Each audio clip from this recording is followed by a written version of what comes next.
c'est clair qu'on va avoir besoin de beaucoup plus de journalistes scientifiques et santé spécifiquement. Nous, chez Louis, c'est pas un sujet qu'on a traité en tant que tel. On n'a pas fait des sujets entiers sur le Covid. On a plutôt parlé, par exemple, dans notre podcast Émotions, des conséquences psychologiques de cette crise sanitaire et du confinement. Personnellement, en tant que journaliste, j'ai suivi un journaliste qui s'appelle Ed Yong, qui travaille pour The Atlantic aux États-Unis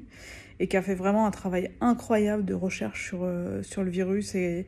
qui a fait des papiers plus magazine sur pourquoi en fait on savait depuis des années qu'un virus tel que celui-là allait arriver. Et je pense que c'est intéressant pour des étudiants journalistes de s'intéresser à son travail pour comprendre comment certains sujets qu'on voit émerger juste en lisant des papiers scientifiques ou en faisant vraiment des recherches assez poussées sont là, nous attendent et en fait il faut les creuser. En podcast, les outils qui peuvent servir pour un journaliste qui a suivi cette crise et qui va essayer d'enregistrer à la suite, c'est un bon guide d'enregistrement parce que comme pour beaucoup d'interviews on ne pouvait pas se voir, je pense que va perdurer un système d'interview un peu plus simple où les interviewés vont eux-mêmes avec par exemple un très bon téléphone enregistrer leur son.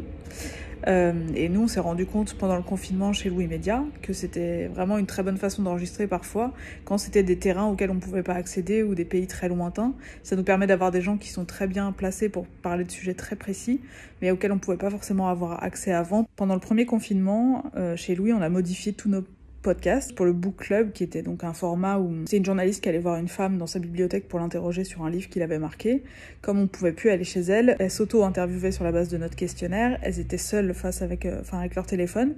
et du coup elles étaient beaucoup plus libres dans leurs paroles et en fait quand le confinement s'est arrêté,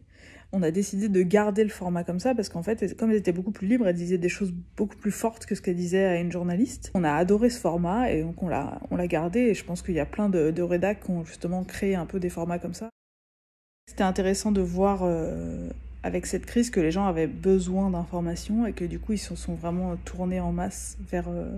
les rédactions pour apprendre au début vraiment du premier confinement et quand la crise est arrivée jusqu'à nous. Tout le monde avait envie de lire et de comprendre ce qui se passait.